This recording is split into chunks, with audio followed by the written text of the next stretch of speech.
नमस्कार, मैं राहुल। आप देख रहे हैं हल्ला बोल टीवी। शंभू गर्ल्स हॉस्टल में जिस छात्रा की मौत हुई थी उसको लेकर डीजीपी विनय कुमार के आवास पे उनके पिता से बंद कमरे में 1.5 घंटे बात हुई। और क्या बात हुई ये हमारे हल्ला बोल टीवी के संपादक दीपक शर्मा बताएंगे। देखिए, आज पीड़ित जो छात्रा है, पीड़िता है, जो अब इस दुनिया में नहीं रही, जो शंभू गर्ल्स हॉस्टल में रहती थी, उसके पिता जहानाबाद के पतियावा से पहुंचे विनय कुमार, जो पुलिस महानिदेशक हैं बिहार के, उनके आवास। जी सर। सबसे सबसे पहले वे लोग पहुंचे पटेल भवन पुलिस मुख्यालय, लेकिन फिर डीजीपी विनय कुमार ने कहा कि आप मेरे आवास पर आ जाइए, हम यहीं मुलाकात करेंगे। फिर वो लोग पुलिस मुख्यालय से पहुंचे डीजीपी विनय कुमार के आवास पर, और वहां डीजीपी बिहार के पुलिस महानिदेशक ने 1.5 घंटे वक्त दिया पीड़िता के पिता को। जी सर। मैंने नहीं सुना है अपने 25 साल के पत्रकारिता के करियर में कि कभी कोई पुलिस महानिदेशक चीफ सेक्रेटरी से व्यस्त कोई नहीं होता है। जी सर।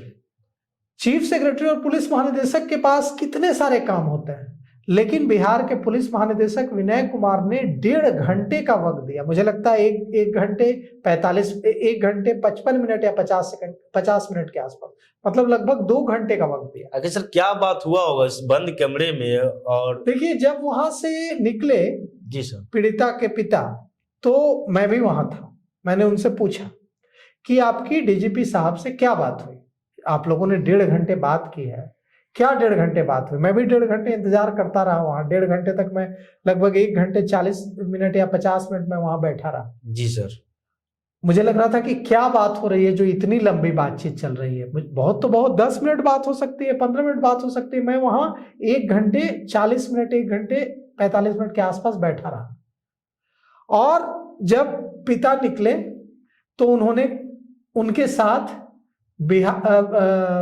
तमिलनाडु के पूर्व डीजीपी करुणा सागर भी थे। करुणा सागर ही सूत्रधार बने, मतलब करुणा सागर ने ही जहानाबाद के पतियावा गांव से बुलाकर, जो तमिलनाडु के पूर्व डीजीपी हैं, उन्होंने मुलाकात करवाई डीजीपी विनय कुमार से। जी सर।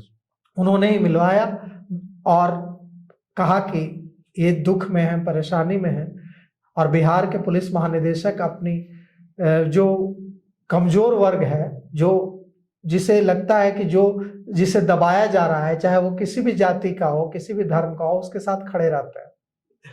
तो उन्होंने कहा कि हम मिलेंगे, आप उनको लेकर आइए। तो तमिलनाडु के पूर्व डीजीपी करुणा सागर लेकर पहुंचे पीड़ित छात्रा के पिता को। जी सर। मिलवाने पहले पुलिस मुख्यालय गए। पुलिस मुख्यालय से उन्होंने कहा कि आवास पे मिलेंगे, तो आवास पर मिलवाने लाए। पीड़िता के पिता ने कहा कि डीजीपी विनय कुमार ने भरोसा दिलाया है कि न्याय होगा। जी सर। और उन्होंने यह भी कहा कि मैंने जितनी भी मुझे शक था, मुझे जितनी भी चीजों पर ग्रेवियंसेस थे मैंने सारा कुछ डीजीपी साहब को 1-1.5 घंटे में बताया। मेरे साथ छात्रा के मतलब पिता थे और भाई भी थे। जी सर। और परिवार के दूसरे सदस्य भी थे। सबने डीजीपी विनय कुमार को एक एक बात बताई कि उन्हें किस बात का शक है, उन्हें क्या लगता है, उन्हें उनकी क्या मांगे हैं, सारी बातें बताई। जी सर। और डीजीपी विनय कुमार ने 1.5 घंटे तक समझाया, शांति से बात सुनी, एक एक बात, और बताया कि पुलिस किस दिशा में काम कर रही है, कैसे बढ़ रही है, क्या फाइंडिंग है। अब देखिए, इस मामले में हमारे पास अभी तक पुलिस ने कुछ भी ऑन रिकॉर्ड नहीं कहा है, एसआईटी ने कुछ ऑन रिकॉर्ड नहीं कहा है। जी सर। लेकिन इस मामले में हमारे पास जो सूचना है सूत्रों के हवाले से, वो सूचना यह है कि पुलिस को इसके एसआईटी को जांच में इसके पूरे सबूत मिल गए हैं कि यह सुसाइड है। सुसाइड का मामला है। जी सर। और इसके पूरे एविडेंस एसआईटी के हाथ लग गए हैं कि यह कत्ल का मामला नहीं है, उसे उसकी जान नहीं ली गई है। जी सर। बल्कि उसने सुसाइड किया है। अब सुसाइड क्यों किया? कोई शौक से, खुशी से तो सुसाइड नहीं करता है।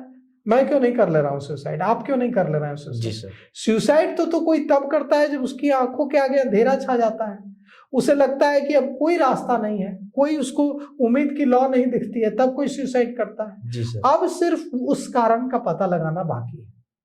बाकी जितने सबूत मिले हैं एसआईटी को, जितनी पूछताछ हुई है, Shambhu girls hostel, Prabhat memorial hospital, doctor Sahajanand Singh का जो अस्पताल है, सहज सर्जरी, वहां जी सर। जहानाबाद के पतियामा गांव जहां से दवाइयां खरीदी गई, सारी उसके परिजनों से पूछताछ, माँ से पूछताछ, पिता से पूछताछ, मामा से पूछताछ, भाई से पूछताछ, गांव के लोगों से पूछताछ, दर्जनों लोगों से एसआईटी ने पूछताछ की है। जी सर। और पूछताछ में एसआईटी को इसके सबूत मिल चुके हैं। कोई एसआईटी की ओर से ऑन रिकॉर्ड नहीं कह रहा है, लेकिन हमारे पास पक्की खबर है कि एसआईटी को इसके सबूत मिल गए हैं कि यह सुसाइड का मामला है। जी सर।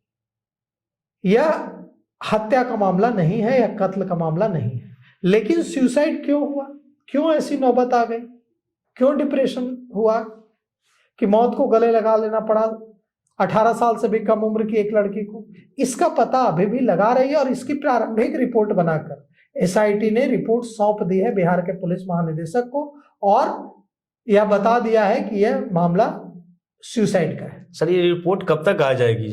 क्योंकि देखिए, पहली जो रिपोर्ट है, प्रारंभिक जांच रिपोर्ट, जी सर। वो एसआईटी ने डीजीपी को सौंप दी है। जी सर। अब जैसा कि मैंने कहा कि उस रिपोर्ट, मुझे जो सूत्रों के हवाले से जो खबर हम तक पहुंची है, उसके मुताबिक पुलिस को, एसआईटी को, जो इसमें जांच में इन्वेस्टिगेटिंग ऑफिसर्स थे जो इन्वेस्टिगेशन कर रहे थे, उनको इस बात के सबूत मिल चुके हैं, इस बात की जानकारी हो चुकी है कि यह सुसाइड का केस है। और लेकिन और सुसाइड क्यों हो, मतलब सुसाइड तो है, यहां तक पता लगा लिया है एसआईटी ने, लेकिन सुसाइड क्यों हुआ इसका कारण अभी पता लगा रहे हैं।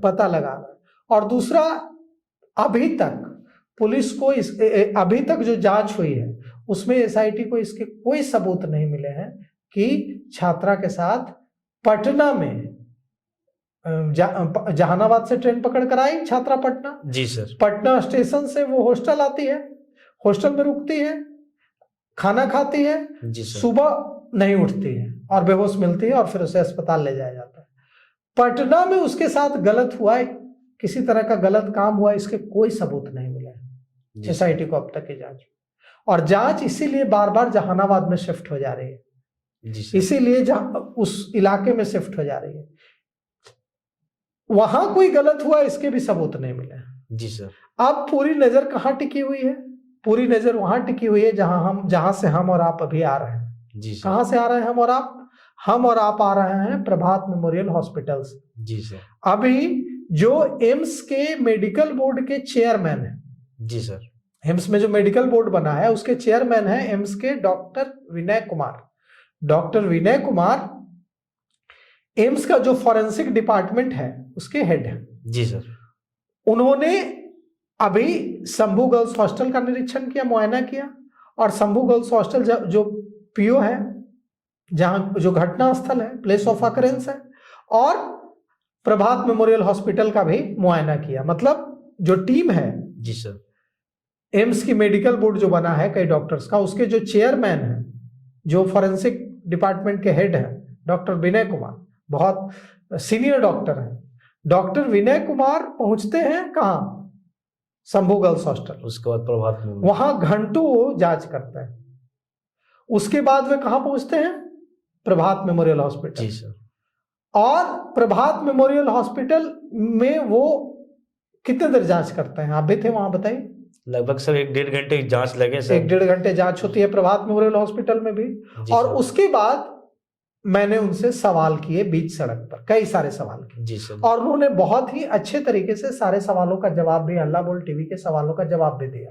मैंने उनसे पूछा कि कॉज क्या है डेथ का, मृत्यु की वजह क्या है, छात्रा की मौत कैसे हुई? तो उन्होंने कहा कि मुझे वक्त दीजिए। मैंने उनसे पूछा कि कब तक रिपोर्ट आएगी? तो उन्होंने कहा कि मैंने कुछ और डॉक्यूमेंट्स मांगे एसआईटी से, एसआईटी उपलब्ध करा देगी, जैसे ही करा देगी हम दे देंगे। जी सर। मैंने उनसे पूछा कि आपको कोऑपरेट कर रहा है कि नहीं प्रभात मेमोरियल हॉस्पिटल? तो उन्होंने कहा कि कर रहा है। मैंने कहा कि आपके सवालों का ठीक ठीक जवाब दे रहा है कि नहीं प्रभात मेमोरियल हॉस्पिटल? उन्होंने कहा कि दिया गया। मैंने कहा कि शंभू गर्ल्स हॉस्टल में जब आप गए तो वहां आपको क्या दिखा? आपके सवालों का पॉजिटिव जवाब, सकारात्मक तरीके से जवाब दिया कि बचने की कोशिश कर रहे थे? तो उन्होंने कहा कि नहीं, दिया गया। उन्होंने कहा कि एसआईटी भी पूरा सहयोग कर रही है, शंभू गर्ल्स हॉस्टल में भी मैं गया तो मेरे सवालों का जवाब दिया गया, और प्रभात मेमोरियल हॉस्पिटल में भी मैं गया तो मेरे सवालों का जवाब दिया गया। और मैं इस मामले में मैंने कुछ डॉक्यूमेंट्स एसआईटी से मांगे हैं, वो डॉक्यूमेंट जल्द से जल्द मुझे उपलब्ध करा दिए जाएंगे। एसआईटी कोशिश कर रही है और उसके बाद मैं रिपोर्ट दे दूंगा। उन्होंने कहा कि अभी मैं प्रीमेच्योर टिप्पणी नहीं कर सकता। मैं आपको सुनाता हूं कि उन्होंने क्या कुछ कहा। देखिए, हम लोग अभी क्योंकि एम्स पटना को डॉक्यूमेंट्स तो बाद में दिए गए, तो अभी हमारे पास बहुत सारे डॉक्यूमेंट्स एसआईटी ने प्रोवाइड किए थे और अभी कुछ बाकी है। और जब सारे डॉक्यूमेंट्स कंप्लीट हो जाएंगे, एसआईटी प्रयास कर रही है जल्दी से वो डॉक्यूमेंट्स रिट्रीव करने के लिए, क्योंकि डिफरेंट डॉक्यूमेंट्स की जांच डिफरेंट एजेंसियां करती हैं, एसआईटी के हाथ में भी नहीं है। तो डिफरेंट एजेंसियां जैसे ही एसआईटी को डॉक्यूमेंट्स प्रोवाइड करते हैं, वैसे ही हम लोग जो है क्या बोलते हैं, हमको प्रोवाइड कर देंगे एसआईटी इन डॉक्यूमेंट्स, और उसके बाद हम लोग सारे को कंप्लीट एनालिसिस करके एक साथ हम लोग को आज शंभू गर्ल्स हॉस्टल गए तो यहाँ आपको क्या मिला? नहीं, हम जस्ट जो हमारे पास फाइलों में जो चीजें हमको जो फाइलों में जो चीजें प्रोवाइड की जा रही हैं, जस्ट उसको हम एक फिजिकल वेरिफिकेशन के दिया है, उसका जस्ट एक कोरिलेशन के लिया है। तो उसमें क्या चीजें समझ आए?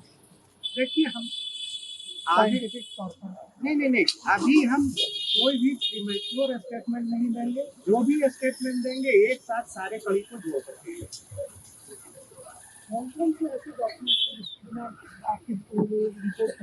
आपको बाधा आ रही है? कहीं कोई बाधा नहीं है। सारे इन्वेस्टिगेशन का एक प्रक्रिया है, सारे सैंपल्स की जांच में एक सर्टेन टाइम्स लगती है, सारे अपने रूटीन टाइम से बहुत ही फास्टर स्पीड से एसआईटी एजेंसियां काम कर रही है। और मुझे विश्वास है कि हम लोग एसआईटी मेमोरियल हॉस्पिटल कोऑपरेट कर रहा है। सारे लोग हमको यहाँ आप आए हैं जांच के, आपको प्रभात मेमोरियल हॉस्पिटल में इन लोगों ने, डॉक्टर्स ने कोऑपरेट किया? हाँ, हमको सारे लोग कोऑपरेट कर रहे हैं। जहाँ जहाँ जा रहे हैं सारे लोग जांच में हमको कोऑपरेट कर रहे हैं। यहाँ डॉक्टर से जो भी जानकारी आपने मांगी वो सारी दी गई, आपको कोऑपरेट किया गया? हाँ, सारे लोग मतलब पॉजिटिव रूप लग रहा है। नहीं, जो भी हम क्वेश्चन कर रहे हैं जवाब दे रहे हैं। एसआईटी की टीम भी हमारे साथ है। एक्चुअली हम जस्ट टेक्निकल एसआईटी की टीम जो है, क्योंकि उसमें नॉन टेक्निकल पर्सन है, तो हम जस्ट उनको मदद करने के लिए आए हैं कि एसआईटी की टीम को कि आप और क्या टेक्निकल क्वेश्चंस उनसे पूछ सकते हैं और जो है क्या क्या टेक्निकल चीजें निकाल सकते हैं। इसमें एक कॉज ऑफ डेथ क्या लगा? मैं बोल रहा हूँ ना कि मैं आज जो पोस्टमार्टम रिपोर्ट पीएमसीएच में दिया उसका कॉज ऑफ डेथ क्या लिखा है? काउज ऑफ डेथ क्या लिखा हुआ नहीं लिखा हुआ, हम सारे डॉक्यूमेंट्स को एक साथ एग्जामिन करेंगे, क्योंकि हर डॉक्यूमेंट्स एक दूसरे से जुड़े होते हैं। तो आधे अधूरे डॉक्यूमेंट से कुछ भी बोलना मतलब अस्वस्थ होना है ना, कि अस्वस्थ। तो आधे डॉक्यूमेंट्स के बाद या मैक्सिमम डॉक्यूमेंट्स हमारे पास आ गए हैं, कुछ डॉक्यूमेंट्स बचे हैं। एसआईटी से हमने डिमांड किया है और एसआईटी जल्दी से उसको हम समझते हैं प्रोवाइड कर देंगी एसआईटी। और बिना कंप्लीट हम कोई भी प्रीमेच्योर स्टेटमेंट नहीं देंगे। कब तक हम उम्मीद करें, बिहार के लोग उम्मीद करें, क्योंकि देखिए पूरे बिहार की बेटियों की सुरक्षा का सवाल है। बिहार के 38 जिलों से बेटियां यहाँ आती हैं, हजारों लाखों बेटियां। तो इसलिए ये केस अकेला केस नहीं है, तो ये पूरे बिहार की नजर है आप पर। तो आप क्या बिहार के लोगों को कब तक रिपोर्ट आ जाएगी? आप कब तक रिपोर्ट दे देंगे? मेडिकल बोर्ड एम्स कब तक रिपोर्ट? डिपेंड करता है कि हमको कब सारे कंप्लीट डॉक्यूमेंट मिलेंगे। जब रिपोर्ट में हम समझते हैं कि 5 से 7 दिनों के अंदर। अब हमसे कोई टाइम नहीं है, हम दूसरे डिपेंडेंट नहीं करते हैं। हमारा जो है कोई भी ओपिनियन दूसरे एजेंसी के रिपोर्ट पे डिपेंड करता है, इसलिए हम उस पर कोई कमेंट नहीं करते। तो देखिए, वो एकदम कह रहे हैं कि मैं प्रीमेच्योर टिप्पणी नहीं, I won't make any premature comment. जी सर, आपको थोड़ा इंतजार करना होगा, हम सब बताएंगे। तो हम समझते हैं कि चंद दिनों की बात है, चंद दिनों में हमें पता चल जाएगा कि छात्रा ने अब तक जो सबूत मिले उसके मुताबिक सुसाइड किया है, तो सुसाइड क्यों किया और उसके कॉज ऑफ डेथ जो है, उसके मृत्यु का कारण, मृत्यु की वजह क्या है। तो आपने सुना पूरे तरीके से हल्ला बोल टीवी की जो संपादक दीपक शर्मा ने बताया, और ये बड़ा खुलासा होगा, मतलब कुछ दिन और इंतजार है। जो मृत्यु हुई है छात्रा की, आखिर क्या वजह है सुसाइड करने की, ये खुलासा होगा। आगे तमाम जानकारी के लिए हमारे साथ बने रहे, जुड़े रहे, देखते रहे हल्ला बोल टीवी। धन्यवाद।